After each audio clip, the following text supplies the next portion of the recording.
안녕하세요. 오늘보다 나은 내일입니다. 윤석열 대통령의 호는 무엇일까요? 경로입니다. 과연 이 경로란 단어가 대통령이랑 매칭이 되는 단어일까요? 대통령은 왜 경로하지 않으면 안 되는 걸까요? 적어도 제가 기억하는 2000년대 대통령들에게서 경로하였다라는 단어는 들어본 적이 없는 것 같습니다. 조선시대였으면 경로라는 단어가 좀 어울리죠.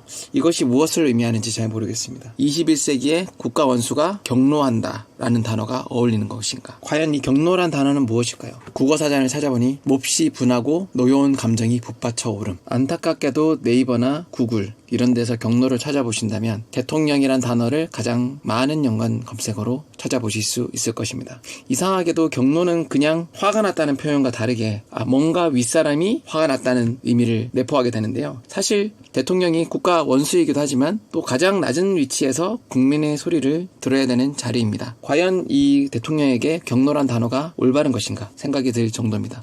과연 오늘 있었던 대통령 회견 상식적이었나, 그리고 요즘 시대에 맞는 회견이었나, 그리고 국민들이 어떤 이야기를 하는지 들을 생각이 있는 자리였나, 그런 의미에서는 참 이루 말할 수 없을 정도로 황당합니다. 보수 쪽에서도 손절하려는 느낌이 좀 보이더라고요. 대통령과 사진을 찍고 초대되었던 그 특정 유튜버는 지금 대통령을 비판하고 있죠. 오늘 회견에서 질문들이 연거푸 이어지고 있지는 않았으나 그나마 희망이었다면 해야 될 질문들을 했다. 물론 답변은 충분하지 못했지만요.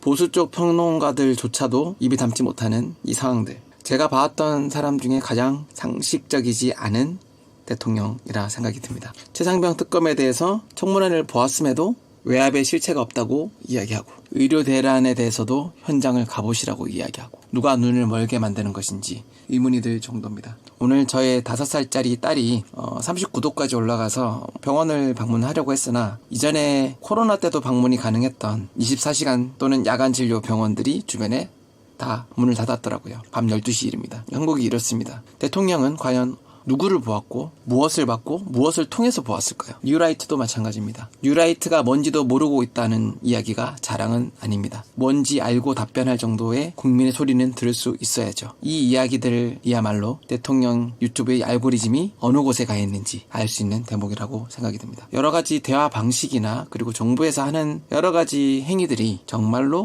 30-40년 전의 행동 방식처럼 느껴집니다. 제가 아주 어렸을 때 말이죠. 그렇게 하면 통하던 시절이 있었습니다. 과연 윤석열 대통령은 어느 시대를 살고 있고 국민의 눈높이에는 언제 맞추는 것일까요? 경로는 대통령이 해야 되는 것이 아니라 국민이 해야 되는 것입니다. 시청해주셔서 감사합니다.